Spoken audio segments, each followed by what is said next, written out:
दोस्तों स्वागत है आपका आपके अपने चैनल द नेक्स्ट लेवल में। आज हम आपके लिए लेकर आए हैं 50 जीके और जीएस के प्रश्न जो कि बहुत ही इंपॉर्टेंट हैं और ये प्रश्न जो है एमसीक्यूज वाइज होंगे। आप लोगों को भी हमारे साथ साथ आंसर दोहराते जाना है। आंसर जो है क्या है इसका मैं ऑप्शन नहीं पढ़ूंगा, आप लोगों को आंसर बताते जाना है। ऑप्शन पढ़ने से क्वेश्चन बहुत लंबा हो जाता है। अगर अभी तक हमने चैनल को सब्सक्राइब नहीं किया है तो चैनल को सब्सक्राइब कर लें और ये बेल आइकन आप लोगों को दिखता होगा, इसे प्रेस कर दें। इससे जो है आप लोगों को नोटिफिकेशन पहुंचता रहेगा। और वीडियो अगर अच्छा लगता है तो लाइक जरूर कर दें और अपने दोस्तों में शेयर करना ना भूलें दोस्तों। तो आइए ज़्यादा समय ना लेते हुए शुरू करते हैं। 50 प्रश्न आप देख सकते हैं यहाँ जीके जीएस के। तो पहला प्रश्न है कि यहाँ होगा बौद्ध, ठीक है, बौद्ध थोड़ा छूट गया था। यहाँ बौद्ध धर्म ग्रहण करने वाली प्रथम महिला कौन थी? तो क्वेश्चन है आपके सामने, बौद्ध धर्म ग्रहण करने वाली प्रथम महिला कौन थी? तो ऑप्शन देख सकते हैं आप, क्या होगा? तो इसका सही आंसर क्या होगा? गौतमी। गौतमी इसका सही आंसर हो जाएगा। बौद्ध धर्म ग्रहण करने वाली प्रथम महिला थी। बौद्ध धर्म के जो गुरु हैं प्रथम, तो वो है गौतम बुद्ध। याद रखिएगा, उनका जन्म 563 ईसा पूर्व लुम्बिनी में हुआ था जो कि अभी नेपाल में स्थित है। नेक्स्ट क्वेश्चन देख लेते हैं कि टाइटन शब्द निम्नलिखित में से किस ग्रह से संबंधित है? टाइटन शब्द जो है किस ग्रह से है? तो बताइए आप, ऑप्शन है आपके सामने, कमेंट करें दोस्तों जल्दी जल्दी। तो इसका सही आंसर हो जाएगा शनि। शनि सही आंसर हो जाएगा। और मंगल, मंगल के दो ग्रह हैं, फोबोस और डिमोस। याद रखिएगा, सबसे छोटा अगर ग्रह कहता है तो याद रखेंगे डिमोस। डिमोस सबसे छोटा ग्रह है। और बृहस्पति का जो ग्रह है ज्ञानीमेड, ज्ञानीमेड सबसे बड़ा उपग्रह है। सबसे बड़ा अगर उपग्रह कहता है तो किसका है? ज्ञानीमेड का है। और शुक्र का कोई उपग्रह नहीं है, ये याद रखना है। शुक्र जो है उल्टा घूमता है, पूर्व से पश्चिम। बाकी सब ग्रह जो है पश्चिम से पूर्व घूमता है। याद रखिएगा, शुक्र हो गया और अरुण, ये दोनों उल्टा घूमता है। नेक्स्ट है आनंद मठ पुस्तक के रचयिता कौन है? आनंद मठ पुस्तक के रचयिता कौन है? तो आंसर क्या हो जाएगा दोस्तों इसका? इसका सही आंसर हो जाएगा बंकिम चंद्र चटर्जी। बंकिम चंद्र चटर्जी हो जाएगा इसका सही आंसर। आनंद मठ जो कि 1852 में लिखा गया था, 1852 में। और ये जो है सन्यासी विद्रोह पर आधारित थी ये पुस्तक। इसी से हमारा राष्ट्रीय गीत लिया गया है, वंदे मातरम। और रविन्द्रनाथ टैगोर भी आप देख सकते हैं, इनसे जो है राष्ट्रीय गान लिया गया है। राष्ट्रीय गान जो है ये इन्होंने ही लिखा है, जन गण मन आदि। नेक्स्ट क्वेश्चन देखिए, फ़ारेनहाइट पैमाने पर जल का क्वथनांक होता है? फ़ारेनहाइट पैमाने पर जल का क्वथनांक होता है, कितना होता है? ऑप्शन में देखिए आप और बताइए। बहुत लड़के इसमें कंफ्यूज कर जाते हैं, बहुत लड़के इसमें 100 मार देंगे, लेकिन ये सेल्सियस पर है, फ़ारेनहाइट पर नहीं। फ़ारेनहाइट पर 212 हो जाएगा, 212 डिग्री सेंटीग्रेड, 212 डिग्री फ़ारेनहाइट, ठीक है। 100 डिग्री पे ये सेल्सियस है। नेक्स्ट क्वेश्चन देख लीजिए कि 1857 के विद्रोह की शक्ति का सबसे महत्वपूर्ण तत्व कौन सा था? ऑप्शन है आप देखिए और जल्दी से फटाफट आंसर कीजिए दोस्तों। क्या होगा इसका सही आंसर? इसका सही आंसर हो जाएगा हिंदू मुस्लिम एकता। हिंदू मुस्लिम उस समय एक हो गए थे। क्यों एक हो गए थे? क्योंकि उनके जो कारतूस और बंदूक थे उस पे चर्बी भरा कारतूस लगाया जा रहा था, जिसे मुंह से नोचना पड़ता था। वो चर्बी गाय की या सुअर की होती थी, तो इसीलिए हिंदू और मुस्लिम भड़क गए थे पूरा और विद्रोह कर दिए थे, ठीक है। तो याद रखिएगा हिंदू मुस्लिम एकता, ये किसके समय में हुआ था? तो लॉर्ड कैनिंग के समय में हिंदू मुस्लिम एकता हुई थी। और 1857 के विद्रोह में सबसे प्रथम किस सेनानी की मृत्यु हुई थी या फांसी लगाया गया था? मंगल सिंह का। इतनी बातें याद रखेंगे। 1857 ये विद्रोह जो है 10 मई 1857, 10 मई भी याद रखिएगा, डेट पूछता है एग्जाम में, 10 मई। नेक्स्ट क्वेश्चन है ग्रीनविच किस देश में है? ग्रीनविच किस देश में है? ऑप्शन देखिए और फटाफट कमेंट करें दोस्तों, क्या होगा सही आंसर इसका? ग्रीनविच किस देश में है? तो यह है यूनाइटेड किंगडम में। ग्रीनविच यूनाइटेड किंगडम में। समय का निर्धारण इसी से किया जाता है। इंडिया का जो है समय का निर्धारण जो है कहाँ से किया जाता है? तो मिर्जापुर से। मिर्जापुर जो कि इलाहाबाद में पड़ता है, इलाहाबाद के मिर्जापुर से, यूपी में है इलाहाबाद। और ये जो है 5.5 घंटा आगे है ग्रीनविच से, 5.5 घंटा, ठीक है। याद रखिएगा 5.5 घंटा। और अगर डिग्री में कहेगा तो 82.5 डिग्री, 82.5 डिग्री, ये भी याद रखिए, एग्जाम में पूछ सकता है। नेक्स्ट क्वेश्चन देख लीजिए। नेक्स्ट है कि क्षोभ मंडल की मोटाई बढ़ जाती है। क्षोभ मंडल की मोटाई कब बढ़ जाती है? तो कब बढ़ जाती है? गर्मी में। क्षोभ मंडल की गर्मी में बढ़ जाती है मोटाई, और सर्दी में छोटी हो जाती है। याद रखिएगा सर्दी में सिकुड़कर छोटी हो जाती है। और क्षोभ मंडल जिसमें कि सभी प्रकार की घटनाएं होती है, जल वर्षा होना, उसके बाद धूल उड़ना, ये सभी चीजें जो है क्षोभ मंडल में ही होती है। और एक है ओजोन मंडल। ओजोन मंडल की मोटाई जो है मापी जाती है डॉप्सन से, ये भी याद रखिए। नेक्स्ट है मैराथन दौड़ की दूरी कितनी होती है। मैराथन दौड़ की दूरी कितनी होती है, ऑप्शन है आपके सामने। तो इसका सही आंसर क्या हो जाएगा, फटाफट कमेंट करें दोस्तों। ए बी सी डी क्या होगा सही आंसर इसका, ए बी सी डी में इसका सही आंसर हो जाएगा ए नंबर 26 मील 385 गज, 26 मील 385 गज। नेक्स्ट है कि ए मेरे वतन के लोगों देशभक्ति गीत किसने लिखा है। तो कमेंट करें आप क्या होगा सही आंसर, ए मेरे वतन के लोगों। बहुत बार एग्जाम में पूछा जा चुका है दोस्तों ये क्वेश्चन। तो इसका सही आंसर क्या हो जाएगा, प्रदीप। प्रदीप इसका सही आंसर हो जाएगा, ए मेरे वतन के लोगों प्रदीप ने लिखा है। नेक्स्ट क्वेश्चन है पुस्तक वॉर एंड पीस के रचयिता कौन है। ये जो क्वेश्चन है ये एग्जाम में बहुत बार पूछी जा चुकी है, आप लोगों के एग्जाम में भी अभी जो हो रही है उसमें बहुत बार एग्जाम में पूछी जा चुकी है ये क्वेश्चन। तो इसका सही आंसर क्या हो जाएगा, लियो टॉल्स्टॉय हो जाएगा। लियो टॉल्स्टॉय, जिससे जो है महात्मा गांधी बहुत ही प्रभावित हुए थे, लियो टॉल्स्टॉय से। और महात्मा गांधी के गुरु कौन थे ये आप हमें कमेंट बॉक्स में बताइए, महात्मा गांधी के गुरु कौन थे, राजनीतिक गुरु। नेक्स्ट क्वेश्चन है कंचनजंगा पर्वत शिखर कहाँ स्थित है। कंचनजंगा पर्वत शिखर कहाँ स्थित है, ऑप्शन है आपके सामने, कमेंट करें ए बी सी डी में क्या होगा सही आंसर इसका। तो इसका सही आंसर हो जाएगा सिक्किम। सिक्किम में है कंचनजंगा पर्वत, जो कि भारत में सबसे लंबा पर्वत है, सबसे ऊंचा पर्वत। भारत में अगर कहेगा तो कंचनजंगा याद रखेंगे, भारत में। और भारत का कहेगा तो K2, भारत का कहेगा तो K2। ये दोस्तों अच्छे से ध्यान रखिए, आप एग्जाम में कंफ्यूजन भी हो सकती है अगर दोनों ऑप्शन में आपको मिले तो। नेक्स्ट है कि वायु का दबाव किसके कारण होता है। वायु का दबाव किसके कारण होता है, तो देखिए आप और कमेंट करें क्या होगा सही आंसर इसका। वायु का दबाव किसके कारण होता है, तो ये हो जाएगा घनत्व के कारण। वायु का दबाव घनत्व के कारण होता है। और वायु दाब बैरोमीटर से मापी जाती है। और याद रखेंगे वायु किस दिशा में दबाव बनाती है, तो वायु जो है सभी दिशाओं में एक समान दबाव बनाती है। एग्जाम में पूछता है इस टाइप का भी क्वेश्चन। नेक्स्ट क्वेश्चन है भारत का मैनचेस्टर किसे कहा जाता है। भारत का मैनचेस्टर किसे कहा जाता है, ऑप्शन है आपके सामने, आप कमेंट करें जल्दी से क्या होगा सही आंसर इसका। भारत का मैनचेस्टर तो अहमदाबाद को कहते हैं भारत का मैनचेस्टर।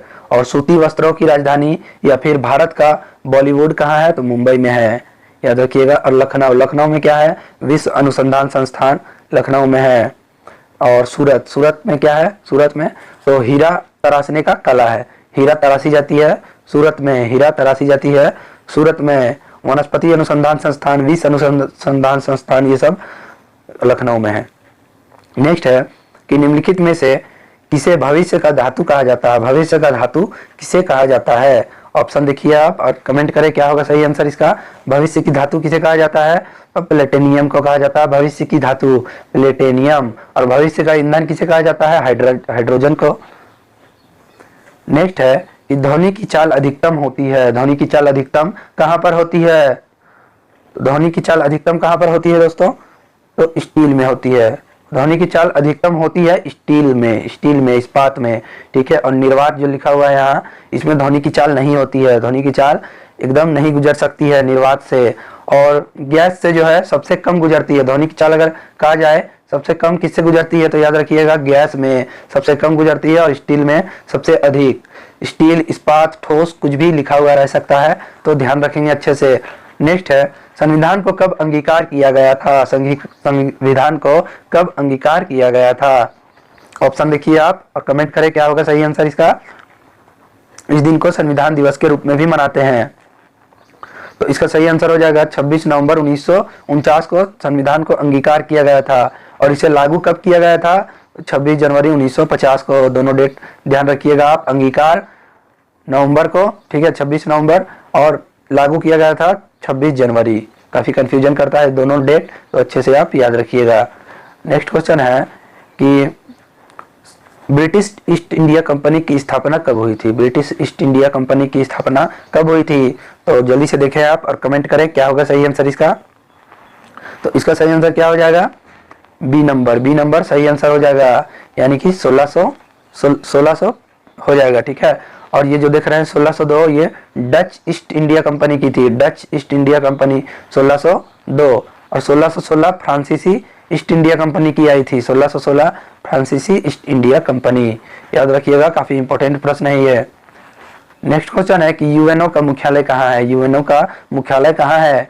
कमेंट करें आप जल्दी से, यूएनओ का मुख्यालय कहाँ है? तो इसका हो जाएगा न्यूयॉर्क। एक मुख्यालय पे हमने वीडियो बनाया हुआ है दोस्तों, ट्रिक के माध्यम से आप जाके चैनल में देख सकते हैं। काफी मदद करेगा आपको एग्जाम में, ये किसी सभी एग्जाम में एक ना एक पूछे ही जाते हैं लगभग। और जिनेवा तो गेट बहुत सारा का है, गेट का है, उसके बाद फिर विश्व व्यापार संगठन वो सबका जिनेवा है, याद रखिएगा। और द हेग इंटरनेशनल कोर्ट का है। द हेग वाशिंगटन डीसी, मुद्रा कोष का वाशिंगटन डीसी है, विश्व मुद्रा कोष जिसे WTO भी कहते हैं। और WHO का जिनेवा। नेक्स्ट क्वेश्चन है, हड़प्पा कालीन घर बनी होती थी? हड़प्पा कालीन जो घर थी वो किसकी बनी होती थी? तो ऑप्शन देखिए आप और कमेंट करें क्या होगा सही आंसर इसका। तो ईंटों की बनी होती थी, पक्की ईंटों की बनी होती थी दोस्तों। हड़प्पा कालीन घर जो है पक्की ईंटों की बनी होती थी। नेक्स्ट क्वेश्चन है कि किस सिख गुरु को सच्चा बादशाह कहा जाता था? सच्चा बादशाह किस सिख गुरु को कहा जाता था? तो ऑप्शन है आपके सामने, कमेंट करें इसका सही आंसर क्या हो जाएगा। इसका सही आंसर हो जाएगा गुरु तेग बहादुर सही आंसर हो जाएगा। इनको जो है औरंगजेब के द्वारा मरवा दिया गया था, औरंगजेब के द्वारा इन्हें मरवा दिया गया था। और ये जो देख रहे हैं गुरु गोविंद सिंह, इसे सिख धर्म का जो है सिख धर्म का असली प्रवर्तक इन्हें कहा जाता है। ठीक है, सिख धर्म का असली प्रवर्तक इन्हें कहा जाता है। ये 10वें गुरु थे, 10वें गुरु, इतना याद रखिए। और ये गुरु रामदास जो देख रहे हैं, ये अमृतसर नगर को बसाए थे गुरु रामदास। और गुरु अर्जुन देव जो है वो अमृतसर में स्वर्ण मंदिर जो है उसका स्थापना किया था इन्होंने ही। नेक्स्ट है कि लिंगराज मंदिर कहाँ स्थित है? लिंगराज मंदिर एग्जाम में काफी बार पूछा गया है ये क्वेश्चन, और आप लोगों के एग्जाम में और भी रिपीट होने की चांस है। तो बताइए क्या होगा इसका सही आंसर। लिंगराज मंदिर कहाँ स्थित है? तो कहाँ स्थित है दोस्तों लिंगराज मंदिर? तो पुरी में स्थित है लिंगराज मंदिर। नहीं, लिंगराज मंदिर जो है पुरी में नहीं दोस्तों, ये कोणार्क में स्थित है। कोणार्क का सूर्य मंदिर जो है उसे ही लिंगराज मंदिर कहते हैं। कोणार्क के सूर्य मंदिर को लिंगराज का मंदिर कहते हैं। ये उड़ीसा में है। ठीक है, उड़ीसा में है कोणार्क का सूर्य मंदिर, या फिर लिंगराज मंदिर अगर कहते हैं तो। इसे जो है बनवाया था नरसिंह वर्मन ने, याद रखिएगा नरसिंह वर्मन। ध्यान से थोड़ा निकल गया था, याद रखिएगा। लेकिन नेक्स्ट क्वेश्चन है कि उत्तरी गोलार्ध में किस तिथि को कर्क संक्रांति मनाई जाती है? कर्क संक्रांति कब मनाई जाती है उत्तरी गोलार्ध में? तो क्या होगा सही आंसर? इसका सही आंसर हो जाएगा 21 जून को मनाई जाती है। 21 जून डेट अच्छे से याद रखिएगा आप, 21 जून को। नेक्स्ट क्वेश्चन है कि प्रशांत एवं अटलांटिक महासागर को जोड़ने वाली नहर क्या कहलाती है? प्रशांत और अटलांटिक महासागर को जोड़ने वाली रेखा क्या कहलाती है? ऑप्शन है आपके सामने, आप देख सकते हैं और कमेंट करें क्या होगा इसका सही आंसर। तो इसका सही आंसर क्या हो जाएगा दोस्तों? इसका सही आंसर हो जाएगा ए नंबर, यानी कि पनामा नहर। पनामा नहर जोड़ता है प्रशांत और अटलांटिक महासागर को। और सुएज नहर किसे जोड़ता है? सुएज नहर किसे जोड़ता है? तो भूमध्य सागर और लाल सागर को जोड़ता है सुएज नहर जोड़ता है। ठीक है, याद रखिएगा आप। नेक्स्ट है कि एड्स रोग फैलता है। एड्स रोग किससे फैलता है? तो ये वायरस से फैलता है। एड्स रोग वायरस से फैलता है। इसका पूर्ण रूप है एक्वायर्ड इम्यूनोडिफिशियंसी सिंड्रोम, याद रखिएगा। इसमें एलिसा जांच भी कराई जाती है।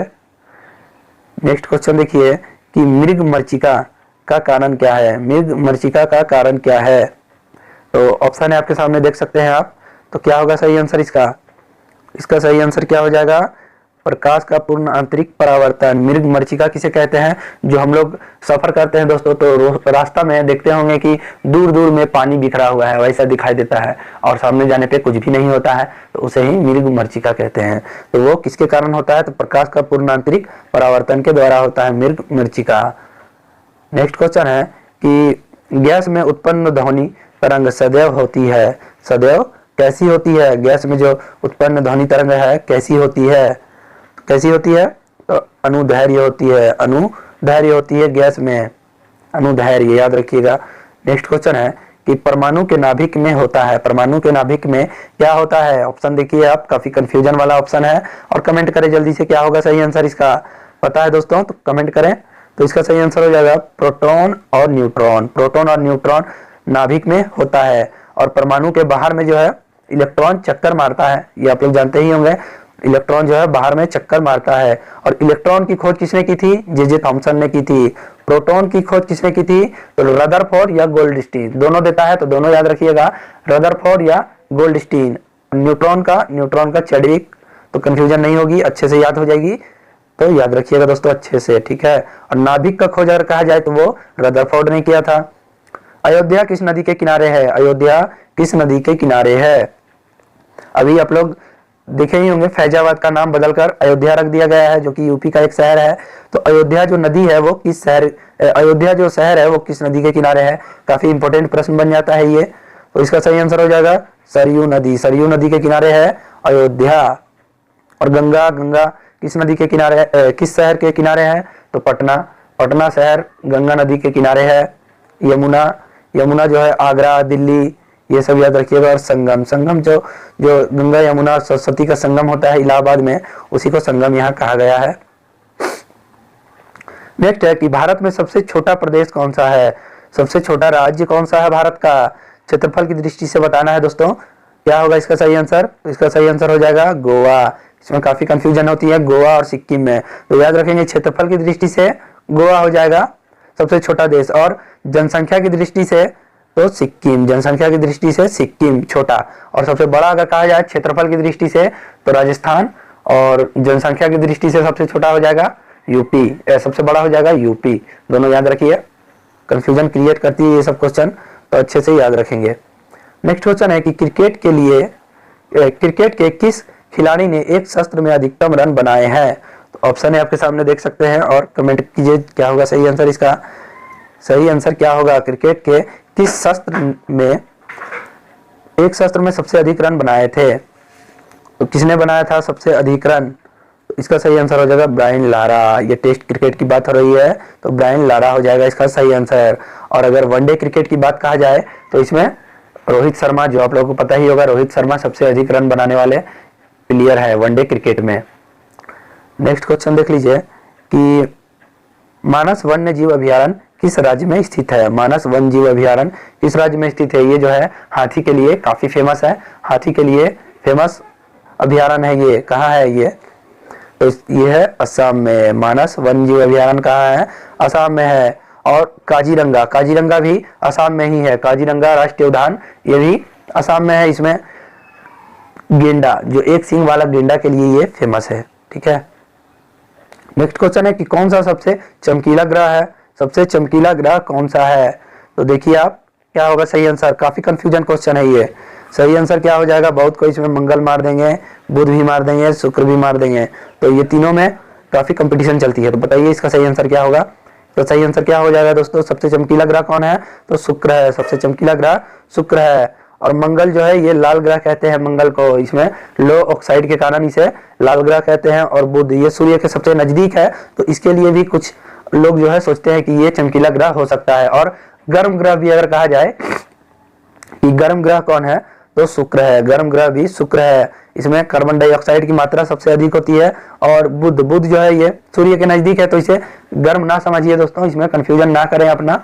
तो इसका सही आंसर हो जाएगा शुक्र, ठीक है। सबसे चमकीला ग्रह भी शुक्र होता है। और गर्म ग्रह भी अगर कहता है तो शुक्र होगा। पृथ्वी का भगिनी ग्रह किसे कहते हैं? तो वो भी शुक्र को कहते हैं। सांझ का तारा, भोर का तारा, वो भी शुक्र को कहते हैं। और शुक्र जो है उल्टा घूमता है, यानी कि पूर्व से पश्चिम घूमता है। शुक्र और अरुण पूर्व से पश्चिम घूमता है, और बाकी सब ग्रह जो है वो पश्चिम से पूर्व घूमता है, ठीक है। इतनी बातें याद रखिए, एग्जाम में पूछ सकता है। नेक्स्ट क्वेश्चन है कि पुराणों की कुल संख्या कितनी है? पुराणों की कुल संख्या कितनी है? तो कितनी है? 18 है। पुराणों की कुल संख्या है 18। और सबसे पुरानी कुरान अगर किसे कहा जाए, सबसे पुराना कौन है? और प्रमाणिक तो मत्स्य पुराण है, मत्स्य पुराण। नेक्स्ट क्वेश्चन है गायत्री मंत्र का सर्वप्रथम उल्लेख कहाँ मिलता है? गायत्री मंत्र का सर्वप्रथम उल्लेख कहाँ मिलता है? तो ऑप्शन है आपके सामने देख सकते हैं आप। क्या होगा सही आंसर इसका? इसका सही आंसर हो जाएगा ऋग्वेद। ऋग्वेद में मिलता है गायत्री मंत्र का उल्लेख, ठीक है। और अथर्ववेद में जादू टोना निहित है। जादू टोना ये सब जो तंत्र मंत्र है ये सब अथर्ववेद में निहित है। नेक्स्ट देख लेते हैं कि विश्व का कौन सा देश ऊन का सर्वाधिक उत्पादन है? ऊन का, ठीक है, यहाँ ऊन हो जाएगा, यहाँ ऊन का याद रखिएगा, ऊन का तो बताइए क्या होगा सही आंसर इसका। तो इसका सही आंसर हो जाएगा ऑस्ट्रेलिया। ऑस्ट्रेलिया जो है ऊन का सर्वाधिक उत्पादन करता है। मेरिनो भेड़ भी जो है वो ऑस्ट्रेलिया में पाई जाती है, इससे काफी ऊन निकाला जाता है। नेक्स्ट क्वेश्चन है कि जहांगीर का मकबरा कहाँ स्थित है। जहांगीर का मकबरा कहाँ स्थित है, तो ये लाहौर में स्थित है। जहांगीर का मकबरा लाहौर में स्थित है। और दिल्ली में किसका मकबरा है दोस्तों, दिल्ली में किसका मकबरा है, तो हुमायूं का मकबरा दिल्ली में है। हुमायूं का मकबरा दिल्ली में है। और अकबर का मकबरा याद रखिएगा सिकंदरा में है। अकबर का मकबरा सिकंदरा में है। और शाहजहां का मकबरा आगरा में है। शाहजहां का मकबरा आगरा में। और बाबर का मकबरा कहाँ है, ये आप हमें कमेंट बॉक्स में बताइए, बाबर का मकबरा कहाँ है। और औरंगजेब का मकबरा दौलताबाद में है। बाबर वाला आप कमेंट बॉक्स में बताइए बाबर का मकबरा कहाँ है। नेक्स्ट है कि मोहनजोदड़ो कहाँ स्थित है। मोहनजोदड़ो इस समय जो है वो कहाँ स्थित है, ये सिंधु घाटी का विशाल स्नानागार हुआ करता था मोहनजोदड़ो। तो कहाँ स्थित है ये, कमेंट करें, यह कहाँ स्थित है, मोहनजोदड़ो कहाँ स्थित है, तो ये सिंध में स्थित है। मोहनजोदड़ो अभी जो है सिंध में स्थित है। नेक्स्ट क्वेश्चन है कि भारत के किस राज्य में विधानसभा के सदस्यों की संख्या सर्वाधिक है। विधानसभा की संख्या सर्वाधिक है किस राज्य में, तो क्या हो जाएगा उत्तर प्रदेश। उत्तर प्रदेश इसका सही आंसर हो जाएगा। सबसे अधिक है उत्तर प्रदेश में विधानसभा की सीटें। और राज्यसभा की, लोकसभा की, ये सभी की सीटें अगर कहते हैं तो उत्तर प्रदेश में ही है, कंफ्यूजन नहीं होना है। और यहाँ के मुख्यमंत्री अभी योगी आदित्यनाथ है। और यहाँ का राज्यपाल कौन है, तो राम नाईक यहाँ के राज्यपाल है। नेक्स्ट क्वेश्चन है कि वास्को डी गामा किस देश का निवासी था। वास्को डी गामा किस देश का निवासी था, तो ये पुर्तगाल का निवासी था। वास्को डी गामा पुर्तगाल का निवासी था। ये कैप कैमोरिन के रास्ते में समुद्री मार्ग से होते हुए ये भारत के कालीकट में आया था, तो इसीलिए कहा जाता है कि वास्को डी गामा ने भारत को खोजा था। और कब आए थे ये भारत में पहली बार, 1498 में। और उसके बाद कब आए थे, 1502 में। दोनों डेट याद रखिए, आप एग्जाम में पूछ सकता है। नेक्स्ट क्वेश्चन है कि ब्रह्म समाज की स्थापना किसने की थी। ब्रह्म समाज की स्थापना किसने की थी, तो किसने की थी दोस्तों, कमेंट करें आप क्या होगा सही आंसर। इसका सही आंसर हो जाएगा राजा राम मोहन राय ने ब्रह्म समाज की स्थापना की थी, ब्रह्म समाज। नेक्स्ट क्वेश्चन है कि जिप्सम का रासायनिक नाम क्या है। जिप्सम का रासायनिक नाम क्या है, ऑप्शन देखिए आप और कमेंट कीजिए क्या होगा सही आंसर इसका। तो सही आंसर हो जाएगा इसका calcium sulphate. Calcium sulphate gypsum का रासायनिक नाम कैल्शियम सल्फेट है। नेक्स्ट क्वेश्चन है कि अपेक्षित आर्द्रता मापने के लिए किस उपकरण का प्रयोग किया जाता है। अपेक्षित आर्द्रता, कमेंट करें आप क्या होगा सही आंसर इसका, तो हाइग्रोमीटर हो जाएगा सही आंसर इसका। अपेक्षित आर्द्रता हाइग्रोमीटर। अगर अपेक्षित घनत्व कहेगा, अपेक्षित घनत्व तो हाइड्रोमीटर हो जाएगा। हाइड्रोमीटर जो देख रहे हैं ये अपेक्षित घनत्व को मापता है। और बैरोमीटर से वायु की दाब मापी जाती है। और मैनोमीटर से गैसों का दाब मापा जाता है। तो चारों आप अच्छे से याद रखिए, ठीक है। ये जो है हाइग्रोमीटर मैंने बताया है आर्द्रता मापती है, हाइड्रोमीटर घनत्व मापता है, बैरोमीटर वायु में दाब मापता है और मैनोमीटर गैसों का दाब मापता है। कंफ्यूजन नहीं होनी चाहिए, याद कर लीजिएगा ठीक से। नेक्स्ट है कि शरीर में निम्नलिखित में से किसकी अधिकता से हृदयघात होता है। हृदयघात किसके कारण से होता है, किस चीज की अधिकता से, हार्ट अटैक किसके कारण होता है, तो किसके कारण होता है दोस्तों, तो रक्त शर्करा के बढ़ जाने से, रक्त के शर्करा के बढ़ जाने से। अच्छे से आप याद रखिएगा, इसमें जो है प्रोटीन और ये सब जो है लिखा हुआ है ये सब नहीं होगा, रक्त शर्करा के बढ़ जाने से सही आंसर है इसका। नेक्स्ट क्वेश्चन है कि कांच में से गुजरने पर प्रकाश की किस तरंग की गति धीमी होती है, तो बताइए आप क्या होगा सही आंसर इसका। इसका सही आंसर हो जाएगा बैगनी किरण की। बैगनी किरण अगर कांच से गुजरेगा तो उसका चाल जो है धीमा हो जाएगा। और लाल का जो है चाल सबसे अधिक होता है, लाल रंग की चाल सबसे अधिक होती है, बैगनी की कम होती है। तरंगदैर्घ्य भी कहेगा तो लाल का तरंगदैर्घ्य अधिक होती है और बैगनी की तरंगदैर्घ्य कम होती है। नेक्स्ट क्वेश्चन है सुपरसोनिक विमान किसको हानि पहुंचाती है। सुपरसोनिक विमान किसे हानि पहुंचाता है, तो ये ओजोन परत को हानि पहुंचाता है, जो कि हमें तो याद रखेंगे आप लोग, ओजोन परत हमें पराबैंगनी किरणों से बचाता है। नेक्स्ट क्वेश्चन देख लीजिए। नेक्स्ट क्वेश्चन है कि आंखों का कौन सा भाग है जिसमें वर्णक होता है, जो किसी व्यक्ति की आंखों का रंग निश्चित करता है, तो बताइए क्या होगा सही आंसर। कौन सा वर्णक जो होता है वो आंखों का रंग निर्धारण करता है, तो इसका सही आंसर क्या हो जाएगा दोस्तों? इसका सही आंसर क्या हो जाएगा? आप लोग कमेंट कीजिए जल्दी से। तो इसका सही आंसर हो जाएगा कार्निया। कार्निया सही आंसर हो जाएगा। आंखों का रंग का निर्धारण करता है, और किसी व्यक्ति को अगर आंख दान की जाती है तो वो कार्निया ही दान की जाती है। नेक्स्ट क्वेश्चन है कि विश्व का प्रथम अंतरिक्ष पर्यटक कौन है? विश्व का प्रथम अंतरिक्ष पर्यटक कौन है? क्या हो जाएगा सही आंसर इसका? तो डेनिस टिटो। डेनिस टिटो इसका सही आंसर हो जाएगा। और अंतरिक्ष में पहुंचने वाला प्रथम व्यक्ति कौन है? तो यूरी गागरिन। याद रखिएगा, अंतरिक्ष में पहुंचने वाला प्रथम व्यक्ति यूरी गागरिन, जो कि रूस की है। और महिला में अगर कही जाती है तो वैलेंटीना टेरेस्कोवा, वो भी रूस की है। और चांद पर अगर कही जाती है कि चांद पर पहुंचने वाला कौन है, तो नील आर्मस्ट्रॉन्ग, जो कि अमेरिका का है। अच्छे से याद कर लीजिएगा। नेक्स्ट क्वेश्चन है कि भारतीय राष्ट्रीय कांग्रेस का यह नाम किसने दिया था? भारतीय राष्ट्रीय कांग्रेस नाम किसने दिया था? तो दादा भाई नौरोजी ने दिया था। राष्ट्रीय कांग्रेस का नाम दादा भाई नौरोजी ने दिया था। और योमेश चंद्र बनर्जी, WC बनर्जी जिसे कहते हैं, वो कांग्रेस के प्रथम अध्यक्ष थे। WC बनर्जी कांग्रेस के प्रथम अध्यक्ष थे। और कांग्रेस का स्थापना एओ हुम के द्वारा किया गया था 1885 में। उस समय लॉर्ड डफरिन की कार्यकाल थी। जो गवर्नर जनरल कौन थे? Lord Dufferin. जॉर्ज यूले प्रथम अंग्रेज अध्यक्ष थे, यह भी याद रखिए। और एनी बेसेंट प्रथम महिला अध्यक्ष थी कांग्रेस की। और प्रथम महिला अध्यक्ष भारत की तरफ से कौन थी? तो सरोजिनी नायडू थी। ये सब बातें याद रखिएगा आप। और अभी कांग्रेस के अध्यक्ष कौन है? कांग्रेस के अध्यक्ष इस समय पर कौन है, ये आप हमें कमेंट बॉक्स में बताइए कौन है। नेक्स्ट क्वेश्चन है कि विश्व दूरसंचार दिवस किस तिथि को मनाया जाता है? विश्व दूरसंचार दिवस किस तिथि को मनाया जाता है? ऑप्शन है आपके सामने, बताइए आप क्या होगा सही आंसर इसका? तो इसका सही आंसर हो जाएगा 17 मई। 17 मई को दूरसंचार दिवस मनाया जाता है। और संचार की जो है सभी घटनाएं जो होती है वो किस मंडल में घटती है? रेडियो तरंग की और संचार की, रेडियो एक्टिविटी की, ये सब की घटना किस मंडल में होती है? तो याद रखिए आप लोग, किस मंडल में होती है? आयन मंडल में होती है।